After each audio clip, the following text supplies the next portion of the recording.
All right, well, you never know what's going to happen Derby week. I came over here to the barn to just check in with D Wayne Lukas because you're my favorite. And I have to, I'm sorry, I apologize that it's taken me so long to check in with you. I do apologize. But we were just chatting, and then you said some pretty wild things. So we decided to start rolling the cameras. Tell me about your horse's work coming into this year's Derby. Well, prior to the work, I mean, like I was saying before we went on camera, the thing is, we haven't changed anything. Everything we've tried to do with this horse has fallen right into place. We haven't had an adjustment to make because they're waiting even on the harrowing or anything. We just have been able to do everything we want, and he's done it textbook. That work yesterday was probably as impressive work as I've had in any of my Derby horses that I've brought here, and I'm looking at 40-some years of it. So I feel really good. I don't want to trade with anybody. What was so impressive about it? The fact that he didn't exert any energy to do it.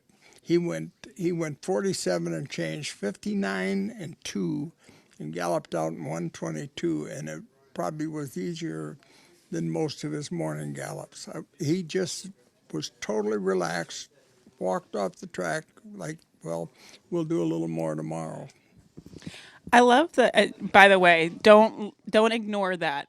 Don't ignore that. He said that was one of the most impressive works of any horse he has ever brought to the Derby. That is why we are rolling the cameras.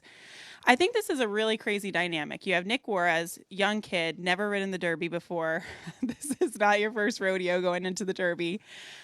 Do you give him advice on what to expect, kind of how to keep your cool going into a race like this? Well, I think you have to first go to the try to his makeup. Let's say what he is as a rider. I think he's pretty much confident and got a lot of things going. As far as being new to the Derby, it is a demanding, emotional thing. But like that one up there on the wall, he was just a kid when he did that too. He's now a veteran in the Hall of Fame. But Gary Stevens came along. He hadn't ridden in any derbies, and so I don't put a lot of thought into that. I think that Nick will be fine. I don't think we'll ever lose a race on Nick. I think it'll be other things if we lose it. If anything, I would imagine that Gary is kind of talking to him, and obviously Gary represents him. And it's pretty cool to see you guys keep continuing this professional relationship even to this day. Well, Gary and I have always been tight ever since our careers together early on. For him, mine still going, I hope. But the thing about it, I really think that Nick is a good fit. When you watch the Virginia Derby, for example, it was textbook. He rode just exactly like I drew it up.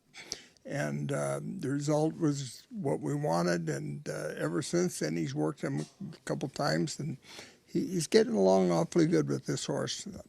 Well, I'm definitely going to take my pen out and write those notes. Wayne, it's always good catching up with you on air and off air. I'm going to cut this interview so I can catch up more with him. All right, back to you.